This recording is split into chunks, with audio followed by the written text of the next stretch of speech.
The first deal that we did was in Davenport, Florida. It was a 3-2 new construction on Cool Summer Lane. I remember when we were underwriting that deal, how cool it would be to close on a property on a street called Cool Summer Lane. That was I believe a $315,000 purchase. We acquired this deal in 2022. So it's 2025 now, so a little over 3 years ago. The terms and structure of the deal and the equity play, happy to describe that. So for this particular property, there wasn't any equity. It was a creative transaction. It was a sub-2 transaction. And we were able to purchase the property at $315,000. I believe put down about a little less than 10% of the purchase price. So it was like just under $30,000. That $30,000 went to a wholesale assignment fee. It went to the seller. It went to some broker commissions, I think there was some arrears on that property. It was very little. I think there was some leftover payments. It was like another $5,000. So for a sub-2 transaction, there isn't a bank involved. There isn't an institution involved or a lender. We took over payments. The seller had an existing mortgage, and that mortgage was around 5%.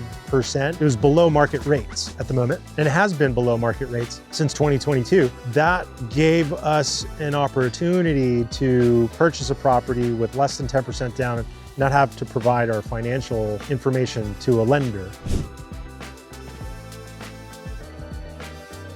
We found this deal from a wholesaler that we had partnered with through a real estate community that I'm involved in. The reason why we said yes to this property was for a couple of main points. The first point was new construction. We wanted new construction, particularly in the Florida markets, because of depreciation and tax savings. The new construction requirements for buildings in Florida now contain a lot of infrastructure and components that are very specific to weather, well, particularly inclement weather. Everything's block framing. There's a lot of hurricane tie downs. There's more structural integrity in the building itself. And the fact that we didn't want to worry too much about maintenance and repair costs post-acquisition. That was a big deal for us. You know, I had mentioned tax advantages. That was a really big deal for us because we were able to take very little down to purchase the property, bonus depreciate the asset. So we were able to get quite a bit of tax savings. The tax savings, the calculation on the tax savings, this is going to be a ballpark because I don't have the numbers in front of me. It was probably, because we were able to bonus depreciate about 80% of the asset cost of the land. I think the cost seg study put us at about like $70,000 or $80,000 in tax savings. So that was a big deal for us because, you know, we make high active income, and in order for us to reduce our tax liabilities federally to cost segregate and bonus depreciate our real estate gives us a really good savings at the end of the year. That happened while we were under contract. So all of the due diligence that went into underwriting for this property, that same effort went into stabilizing the property. We identified who our property management teams were. We identified who our insurance carriers were. We identified any handymen or contractors or vendors that would come into play during closing of the transaction. So it wasn't like close and then let's go find our team. We actually found our team during the process of closing the deal. All of our due diligence packages are very specific to identifying who that team will be, boots on the ground, quote unquote, all of the players that are going to help support us in managing an out-of-state asset.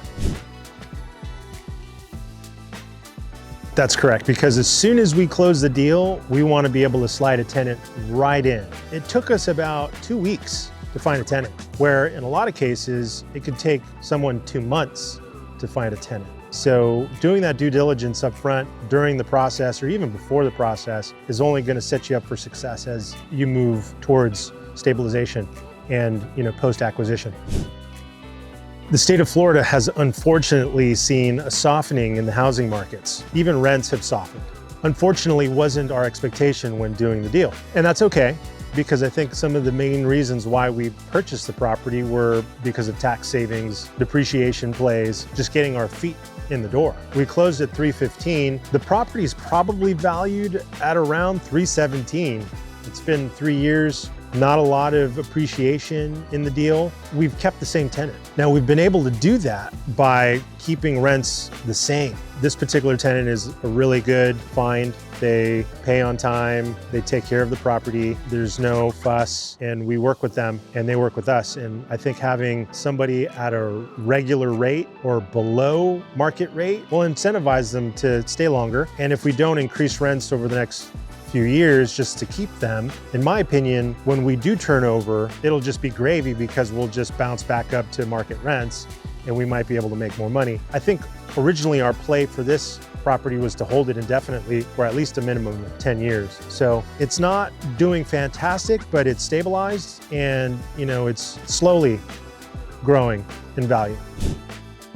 So we did Kelly Street in Texas. That was the second deal, and it was also from a wholesaler, a different one. We partnered with another wholesaler that brought us an opportunity. They assigned the contract to us, we purchased the contract. That property is just outside of the metro area in Houston.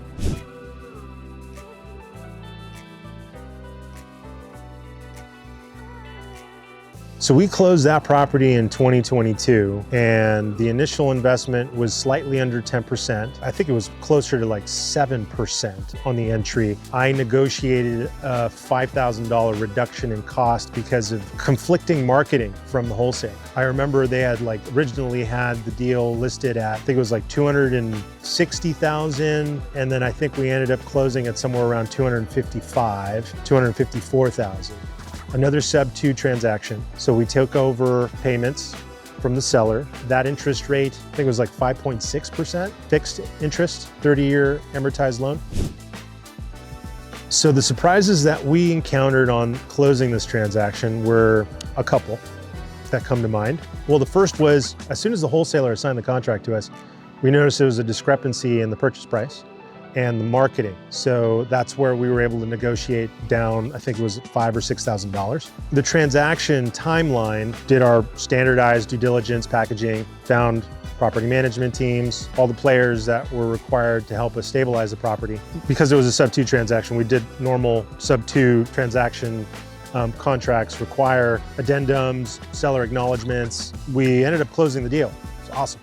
That first timeline of the transaction went smoothly, in my opinion, outside of the marketing discrepancy and the reduction in price, which ended up, it worked out in our favor. What was challenging was post-closing. When we did this deal with a wholesaler, they provided us a referral to a third-party loan servicing company. This loan servicing company was to be engaged on our behalf to make payments to the loan company or to the lender.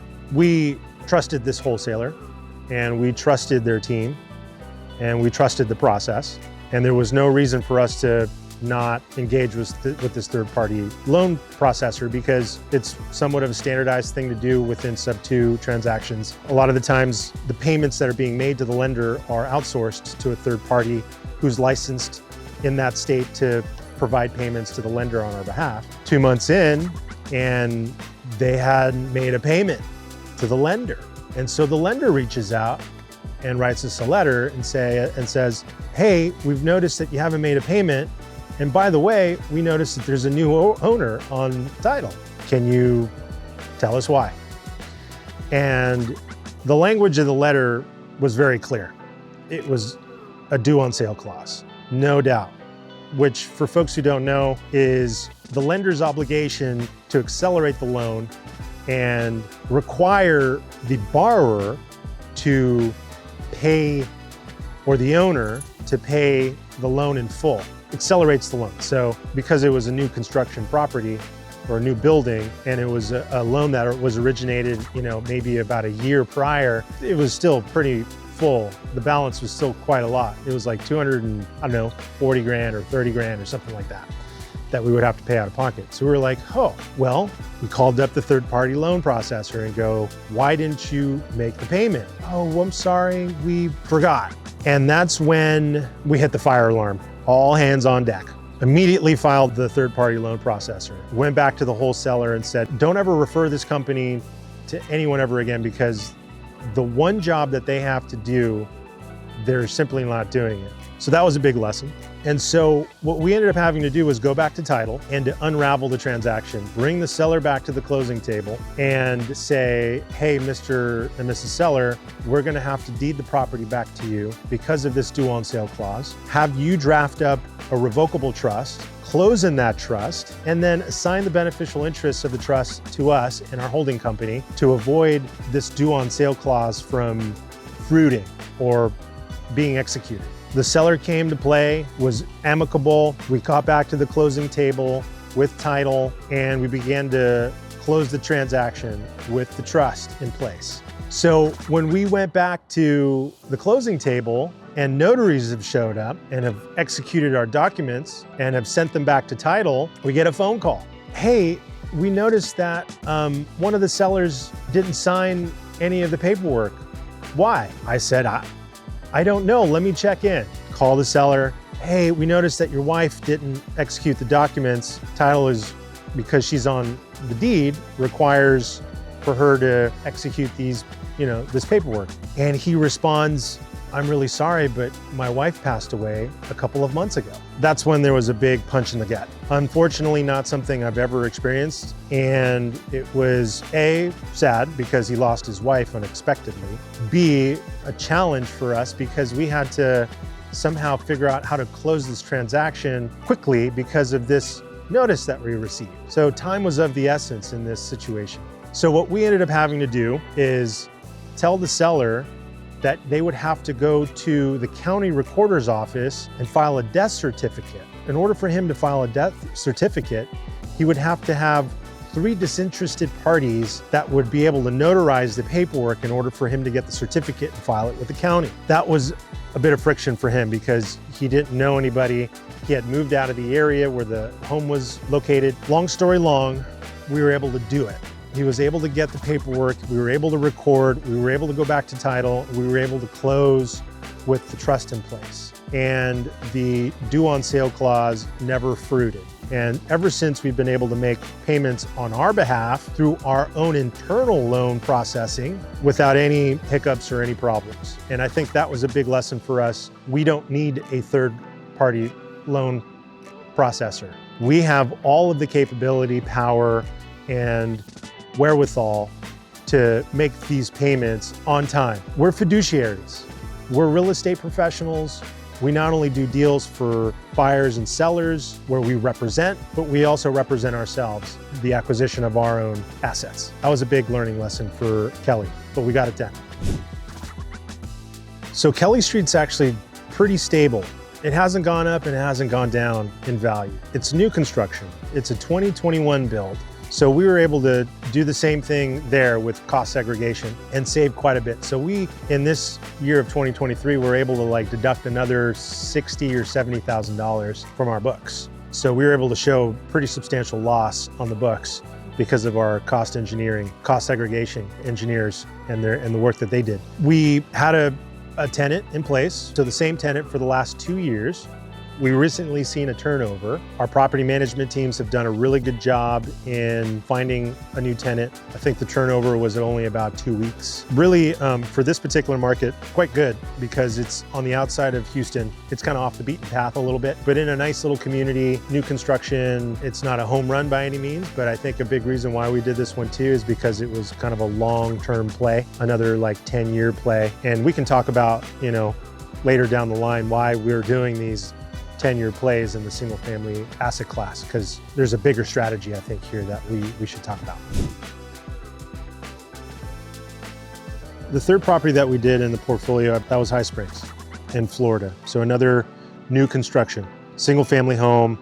This one was a little bit bigger, 5-bed, 3-bath, in a really good neighborhood just outside of Gainesville. For folks who don't know, Gainesville is where the Florida Gators play. University of Florida. We closed that deal in 2023. The initial purchase price on this property was about $360,000, subject to the existing mortgage, which had quite a bit of pay down already. So we walked into the deal with probably about $60,000 worth of equity, and the interest rate was very low. It was sub 3%, 2.99% fixed interest. The same due diligence packaging The initial investment on this deal was also sub 10%. So we were in around $26,000, $25,000. I was also able to get a reduction in the purchase price because the marketing package, again, on this wholesaler's deal sheet was incorrect. We were able to negotiate a little bit at the table and bring it down by, I think, $5,000. You know, this particular deal was the most attractive out of the first three that we did. The interest rate, the size of the property, and the amount of equity that was involved. The other deals didn't have any equity, but that was okay for us because we were looking at it from a tax advantage perspective. But this one also had the tax advantage perspective. It had the equity and it had the very low interest rate. So it had ticked all of the boxes. There were two curveballs on this one. First was when we went to the closing table, very similar situation to Kelly Street. The notaries showed up. We all executed paperwork. There was one signature that was missing, and that was the husband's signature. So the seller's husband didn't sign. Title kicked back and said, hey, we're missing a signature. Where's the husband? So we called the wholesaler because they were managing most of the communication with the sellers at that point. Responded, well, they divorced. And we were like, okay. Well, they didn't file their decree with the county that the property resides in. So they have to go back to the county and refile their divorce decree to reflect their status of marriage, showing that this husband no longer has interest in the property. So not only did they have to file the decree, he had to draft a quitclaim deed to the wife. And then from there, we had to close. That was the first curveball. So they were able to do that. Come back to this closing table, we realized that there were arrears that came up in the title report. That was above and beyond what we had agreed upon. We would fund escrow at the closing table by quite a bit. It was like $15,000 more. So the wholesaler was like, hey, you guys are gonna pay this, right? And we were like, no, we're not gonna pay that. This is gonna kill the deal. We came up with a strategy to have this $15,000 in arrears be put into a silent second position as loan relief with the lender. At the time, with COVID and all of what was happening within the economy, the lender was able to provide, relief based on the pandemic. So we were able to put this arrears in silent second without having to originate the loan again, redraft terms for the loan, which was really important because we were purchasing the property subject to, and we really wanted to keep this 2.9% interest rate. That was a bit more paperwork that we had to do. So we had to kind of prolong the closing date. Now, time was of the essence on this one because we were hoping to close before the end of the year so that we can take advantage of our cost seg study and really front load all of this depreciation so at the end of the year on our books, we have a nice chunky loss that we can offset our active income with. It was Christmas. Man, we were really hustling on trying to close this thing. It's the holidays, so not everybody's answering their emails on time, not everybody's answering their phones on time. So unfortunately, it was getting close to the wire. And we had all of the loan paperwork drafted, executed. We had to also close this in a land trust. And because we weren't ready to close in a land trust when we opened the file, that was an additional cost that allowed us to negotiate with the wholesaler to bring down our purchase price because they had no clue how to draft a land trust, but we did. So we called our attorneys, we did our due diligence, and we were able to draft trust documents during the holidays and close this deal. And then it's 2024, and we've all executed our documents in 2023, except for one player. And I think that was either you or it was the seller. I remember somebody didn't sign before 2023, and I gotta tell you, I was stressing hardcore because it's the end of the year and it's like if we don't get this thing locked up and closed before 2023 ends, we're gonna lose out on like 90 grand. It's a big number, right? January 2nd, picking up the phone, I'm calling title. Do we make it? Do we make it? Do we make it? No, we're still waiting on this last signature to come through, but we'll be able to predate that to 2023 so that you can have this closed in 2023. And then all the weight lifted from the shoulders, man. And it was like, wow, we made it. So land trust docs, arrears that weren't really identified from the beginning, poor marketing from the wholesaler, like all of these things were happening, but we were able to knock all of them out during the holidays, still get across the finish line and make all of our numbers make sense. The true proof of concept of our due diligence packaging, how we operate with integrity, our communication styles, and the teams that we've assembled that really provide us the support when shit hits the fan. High Springs has been great in terms of appreciation. We've seen probably another $160,000 worth of appreciation on that property. So we're hovering just underneath $200,000 in equity, which is awesome.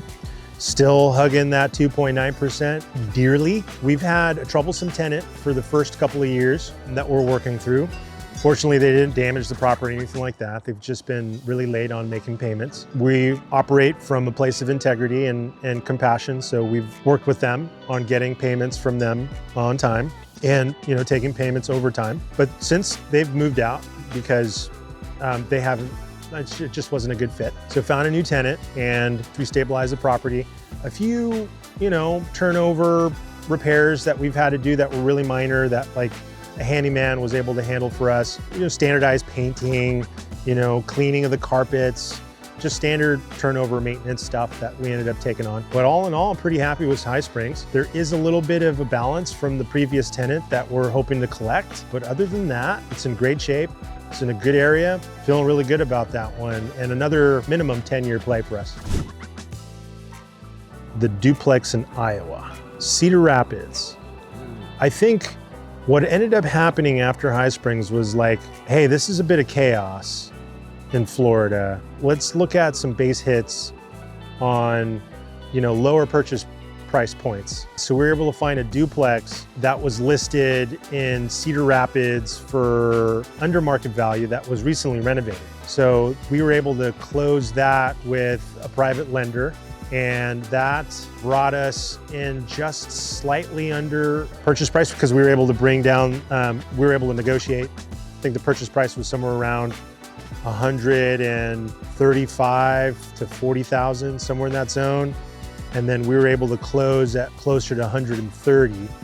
So we walked into about $10,000 worth of equity, $10,000 or $15,000. That property is in a market that doesn't appreciate like the other markets have done in Florida, Texas, Arizona, more of like a cash flow play for us. Right now, we've got stabilized tenants in the property. They're paying above market rent. Because it's an old building, we've experienced a few small little items and repairs. It's in Cedar Rapids, Iowa, so when it's summertime, the grass grows fast, and in the wintertime, the snow falls fast.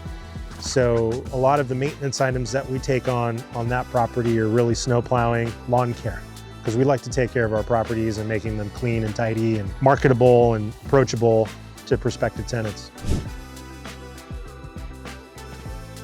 And we had a partner in the High Springs deal as well that we really liked. We were doing a lot of business with in our construction companies. We decided to do a deal with him, and he went 50-50 with us. Really glad we did because, we were able to close quickly.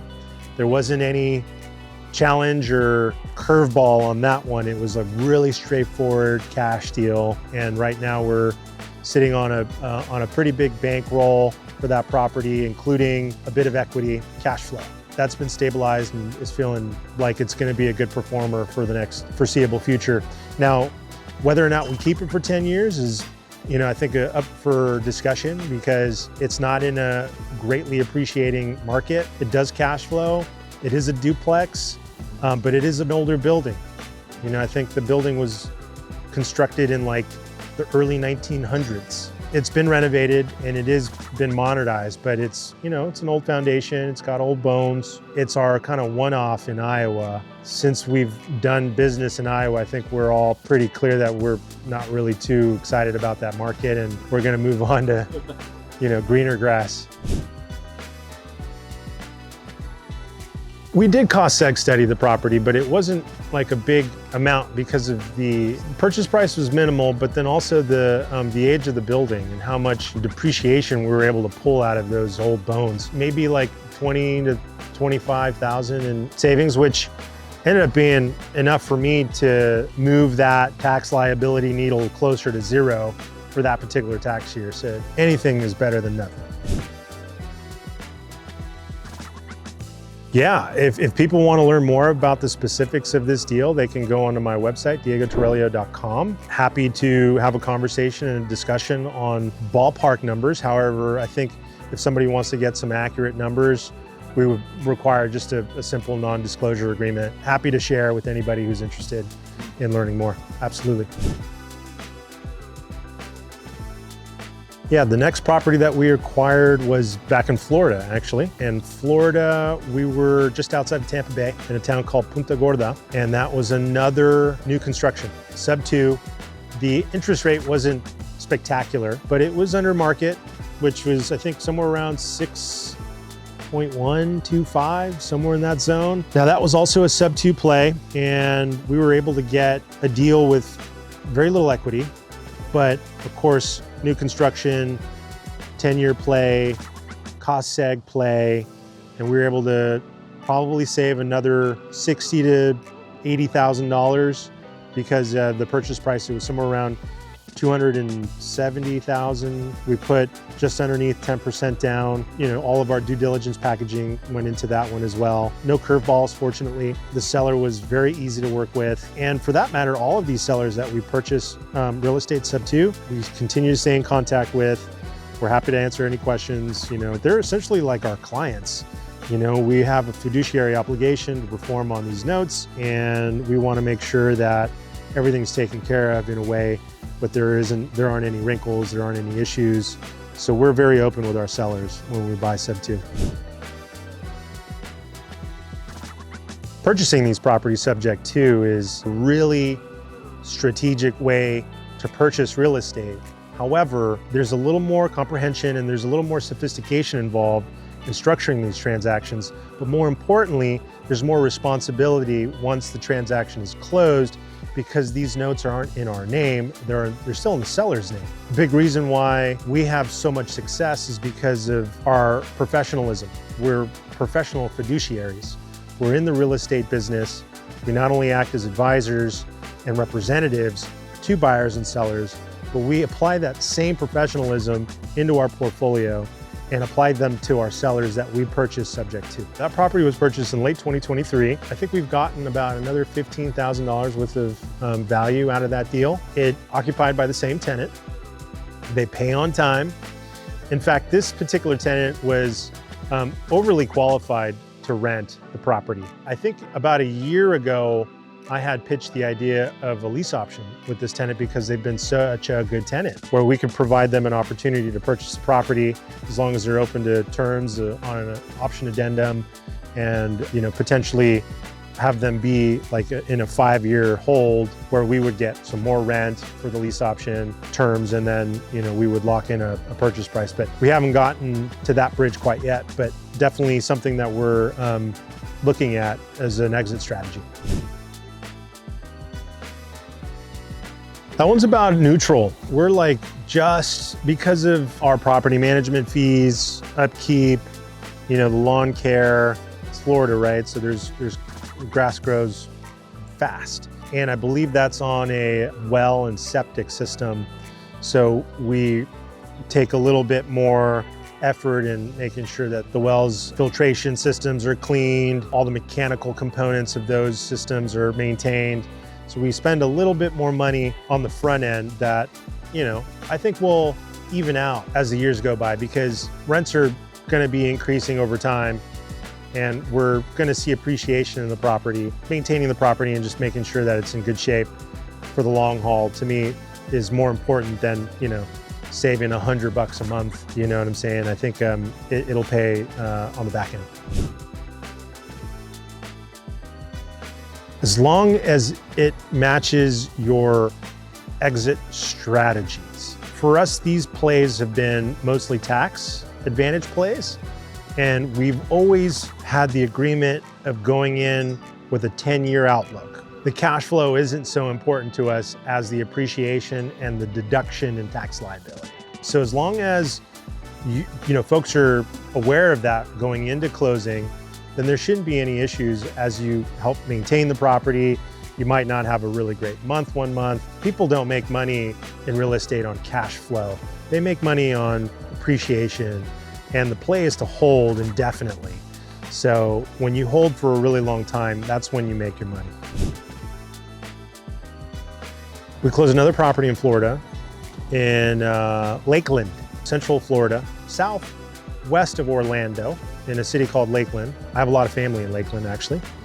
And another sub-2 transaction. We did a deal with a partner. The purchase price was around $305,000, somewhere in that zone. And that was also below market interest rate, subject to, I think, around 5%, purchased from a wholesaler. No curveballs other than a loan mod that was having to be drafted during the opening of the file. So this loan modification required the lender to approve the arrears on the mortgage to be put in silent second position. That process was a little more administrative in nature, where there was a lot more back and forth with the seller and the lender and our team. So we were able to get that all done, fortunately, in a good amount of time without having to delay. So other than that, it just fell right into the due diligence packaging, making sure we have the right title teams, making sure we have the right insurance in place, making sure we have the right property management team. And because we have that system and that process already in place, we just put the deal on the conveyor belt, and then it gets thrown into the packaging, and then it comes back with a ribbon on it, and we're ready to open the deal and enjoy all of the fruits of our labor. The property management team on this particular deal, we were just talking about this, has been phenomenal. A really, really good team, very high level, very pro. We had a tenant move in, and unfortunately, this tenant didn't make the right financial decision internally, even though all of the application for the tenant had come back looking really good. Life happens, right? Like lost a job. Some things are just out of our control. And what we appreciated was that this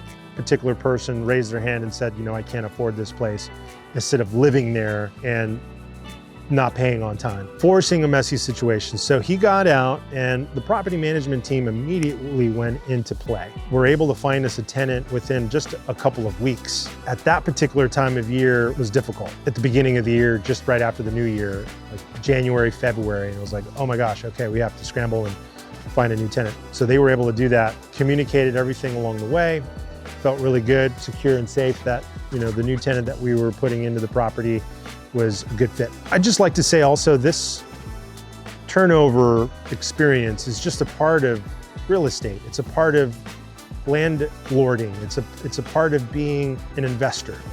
You have to prepare yourself with turnovers, because it's going to happen. You're going to have tenants that move in and move out, and it's just part of the process.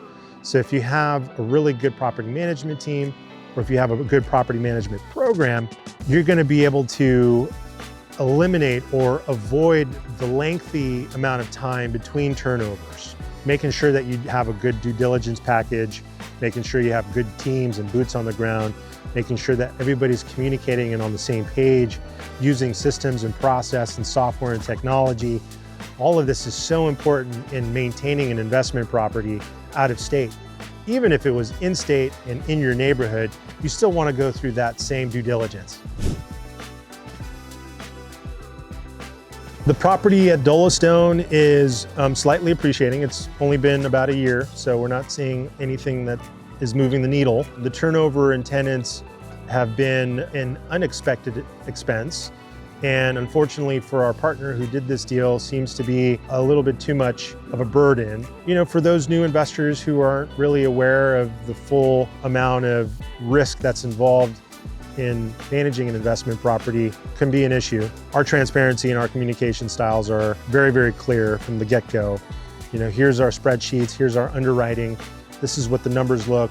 These are just pro formas. They may not perform to this extent based on things out of our control. So unfortunately, for this particular market, things have softened a little bit. Most of Florida has softened a little bit. I think what's happened in Florida can happen anywhere where there's overdevelopment, there's a lot of new construction, there's more sellers than buyers, affordability is an issue. So a lot of tenants have more negotiation power at the table, which is fine because in real estate, there's lips and dips and hips and trips, and it's just part of the deal. It's all about the long term in real estate. So for us, I think it's not a big deal breaker. It's not, you know, requiring us to push the fire alarm and try and sell this thing. It's the heartstrings because we did a deal with my mother, and unfortunately she was going through a divorce and wanted to move out, and we didn't want her renting. We wanted her to live in a home that she was able to call hers. So we worked with several real estate agents in that market and found a really amazing agent that reminds me a lot of you. Brian Young, that vibe came out strong with him. And so he was very attentive, and he was on the seller side. And in the state of Texas, there isn't dual agency, but you do have the ability for an agent to facilitate the buyer side without fiduciary requirements. So it's kind of like having a buyer's agent, but not really, just somebody there to help you stroke the pen. Zach was able to find us a really good deal. He had a listing in a really amazing neighborhood, Barrett Creek Village on the west side of Houston, very close to George Bush, very, very close to one of the very best middle schools, no, I'm sorry, one of the very best elementary schools in the state, which was about a block and a half away from the house. The sellers were homesteaders. They've been there for 40 years. So there was a little bit of deferred maintenance, you know, standard things that we would see in a home with an older couple that's raised a family, but nothing completely out of our buy box. That was a $329,000 purchase price. A 3-bedroom, 2-bath, 2,300 square feet, somewhere in that zone, with a hot tub and a pool and a little putting green in the backyard. And it really hit home. It ticked all the boxes for Mom. So we were able to raise money and collectively do the deal to help her out. And we're all partners in the property. She's helping pay the mortgage while we're holding indefinitely. It's not a bad interest rate. It's nearly under 6%. We were able to throw down closer to like $60,000 and bring down that mortgage payment by like another $900 or so. So that's gonna really help her through retirement. So the play there would be to hold indefinitely, but Mom lives there probably for another 5 years or so. And then we were able to get the deal done in a way where the mortgage is probably about $1,100 or $1,200 under market rent. So when we put a tenant in there, I know we're gonna find a really good family because the elementary school is super close, amazing location, amazing neighborhood, and we're gonna have, you know, quite a bit of pillow there for some cash flow. We're gonna put on our Hoosier hats and get over to Indiana and start buying real estate in the northern Indiana County markets. So we found an amazing partner in Indiana. We've got boots on the ground. We're going through our due diligence packaging right now, where we're interviewing contractors, agents, wholesalers, property management companies, working with attorneys to kind of draft up some assignment of memberships in the companies. And hopefully within the next 4 to 6 weeks, we start having some talks with sellers, sending out some offers, you know, moving into the commercial space. Well, the purpose of all of this single family asset acquisition is to scale our portfolio to more commercial asset acquisition. So like the game of Monopoly, you know, we're buying greenhouses and we're gonna trade them for red hotels. I think a big strategy that you and I have talked about is buying up these single family residences subject to or creatively with very little money, no banks involved, no credit checks, very easy for our bankability, and then 1031 exchange these properties into commercial assets 5, 7, 10 years down the line. The power of a triple net lease provides a landowner, quite a bit of flexibility and quite a bit more in bottom line numbers. So we don't have to pay for renovations, we don't have to pay for maintenance, we don't have to pay for insurance, we don't have to pay for taxes. We're just trading these single family homes that we're landlording into triple net lease agreements with long-term commercial tenants that are gonna hopefully be there 15, 20 years. That will allow us to generate a considerable amount of cash flow as we get into our older years. I think it's just a really good retirement strategy. I'm most excited about commercial real estate, partnerships, and acquisitions within that asset class. And to be more specific, multifamily, retail, and ground leases. Well, ground lease, triple net lease, that's what's really getting me up out of bed and on the computer and on the phone, looking for opportunities, cultivating relationships that will bring opportunities rather than chasing deals. Like I don't want to chase deals or opportunities. I want to cultivate and bring them, or create the environment or create the space to allow them to come to us. And I think we can easily do that by leveraging the relationships that we already have within EXP, within our investor networks, and within our partnerships. But the thought of going into new markets and purchasing land that could be developed with ground leasing is very, very, very interesting to me. Quick service restaurants or QSRs, triple net lease agreements, where we maybe buy a Del Taco, or we buy a Burger King, or we buy, like an Amy's Kitchen or something that allows us triple net lease agreement with the tenant that will be there 15, 20 years. Multifamily, finding C, B-class assets that have a tremendous amount of value add opportunity with rent increase and building fitness. So finding those 10 to 20 unit assets with a little bit of TLC can raise up rents and raise up valuation by quite a bit. I think that's a big reason why we're starting out with the single family asset class is, we're leveling the playing field, we're getting in with very little. Creatively, we're giving us an opportunity to scale up as we grow as entrepreneurs, business owners, investors, and then teaching others the strategies that we're implementing. So that's another layer of excitement for me is the content that we're creating with our friends, with our partners, doing these deals, bringing them in, showing them how to do these deals, and rising everybody up with us. Don't want to just give you fish. We want to teach you how to fish or help you build your boat, so that when we get our boats together, we're all rising with the tide together. That's lighting me up right now.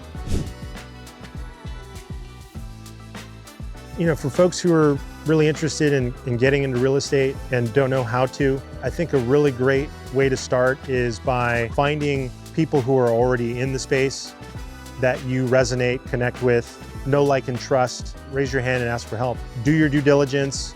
Learn about real estate. Don't be afraid. Face the fear and the uncertainty and take action. Take a step. Take that first step. Know that if it's something that you absolutely love and want to pursue, it's a long game. Really think of it from a long-term perspective. Have fun, because if you're not having fun, there's really no point in doing it anyway. So.